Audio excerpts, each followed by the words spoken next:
Chaude poignée de main entre les présidents français et ivoiriens sur le perron de l'Élysée, comme pour montrer que les deux dirigeants, issus du monde de la finance, sont en phase. Et dire qu'ils n'en sont pourtant qu'à leur première rencontre officielle. Après les échanges de civilités, place à l'entretien entre les deux chefs d'État et leurs délégations respectives. Moment où sera passé en revue tous les sujets de coopération bilatérale. Le nouveau président français se dit impressionné du dynamisme économique d'un pays à peine sorti de crise. Un dynamisme qu'il promet d'appuyer le long de son mandat. Je suis très heureux en tout cas d'avoir accueilli cet après-midi le président Ouattara, qui est le premier chef d'État africain que j'ai la joie d'accueillir ici à l'Élysée. Et c'est un signal fort d'ailleurs de notre attachement à la Côte d'Ivoire, qui est aujourd'hui et qui reste et qui restera un partenaire essentiel pour la France. Et j'aurai à cœur, tout au long de mon mandat, non seulement d'entretenir, mais d'aller plus loin dans les relations qui sont les nôtres. Je sais l'histoire de nos pays, les épisodes difficiles qu'il y a pu y avoir, les périodes aussi difficiles que la Côte d'Ivoire a traversées, mais également la renaissance et le rayonnement qui est aujourd'hui le sien. Après quelques difficultés, le fait que l'économie ivoirienne est une des plus dynamiques aujourd'hui et des plus diversifiées d'Afrique, avec une croissance d'un peu plus de 7% en 2016, une économie qui est aussi au-dessus du taux de croissance moyen de l'Afrique subsaharienne. J'ai pu féliciter d'ailleurs le président des récentes émissions, le Premier ministre et le gouvernement à ses côtés, qui ont été faites par la Côte d'Ivoire et qui ont non seulement affiché des taux qui étaient plus faibles que les taux attendus et une sursouscription dans plusieurs devises.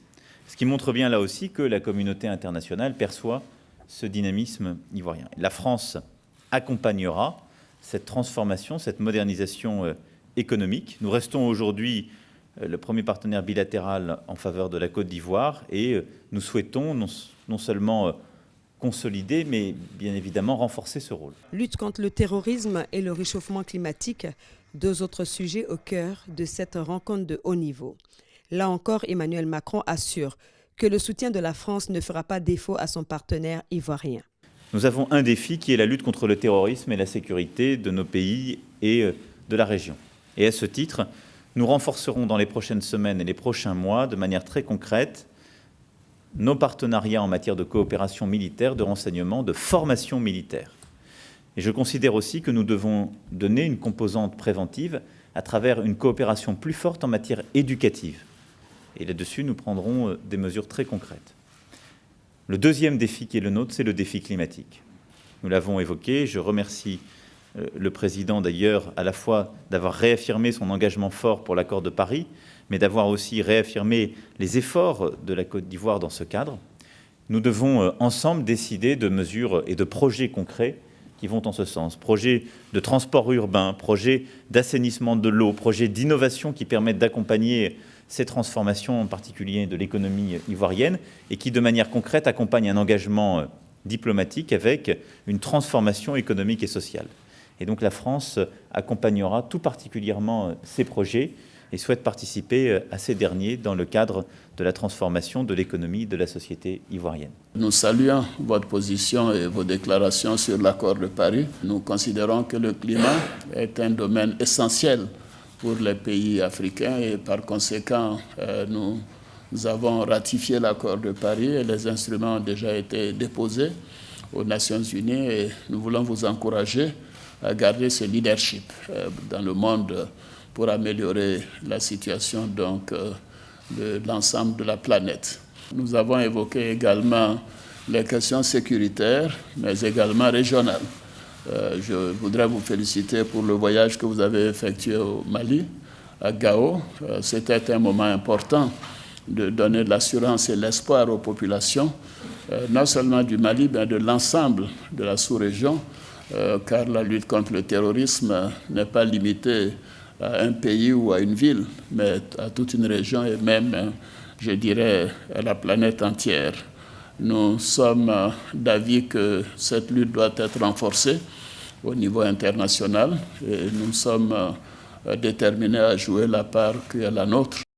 La Côte d'Ivoire a certes connu des troubles ces derniers mois, mais cela n'altère en rien sa détermination à poursuivre sa marche vers le développement, dira le président Alassane Ouattara à la suite de son homologue français. La Côte d'Ivoire, au cours de ces dernières années, a fait des progrès importants dans le domaine économique, dans le domaine sécuritaire. Le pays va bien.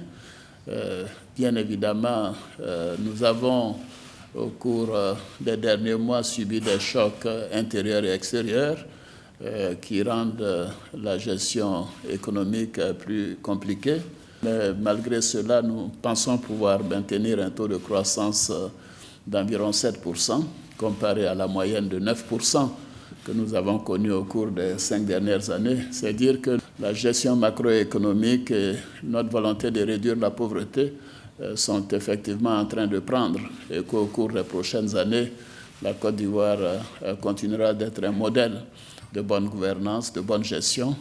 Et en cela, je voudrais saluer le rôle des entreprises françaises, le soutien du gouvernement français et dire que pour le moyen terme, nous souhaitons mettre l'accent sur notamment les questions d'investissement dans les énergies renouvelables, la question de l'éducation, l'assainissement et faire en sorte que l'environnement soit meilleur pour nos concitoyens au niveau donc de la sous-région ouest africaine. Je voudrais vous remercier pour le soutien que nous avons eu de la France pour pouvoir accéder au Conseil de sécurité. La Côte d'Ivoire sera à compter du 1er janvier 2018 membre du Conseil de sécurité des Nations Unies. C'est un pas important. Cela fait un quart de siècle que nous n'avions pas eu la possibilité de siéger au Conseil à cause des difficultés que mon pays a connues. Et donc nous considérons que c'est une évolution importante pour la Côte d'Ivoire et pour la sous-région. Nous tenons beaucoup à notre coopération avec la France et je voudrais saluer votre engagement à nous aider à démarrer très rapidement le métro d'Abidjan. C'est un projet important dans le domaine social. Abidjan est une ville de 5 millions d'habitants, mais également dans le domaine environnemental. En somme, cette première rencontre entre Alassane Ouattara et Emmanuel Macron aura été un ferment de plus à la consolidation des relations ivoiro-françaises. Prochain rendez-vous entre les deux hommes, le 2 juillet prochain à Bamako pour le sommet du G5 Sahel, avant la venue fin novembre à Abidjan du président français pour le sommet Union européenne-Afrique.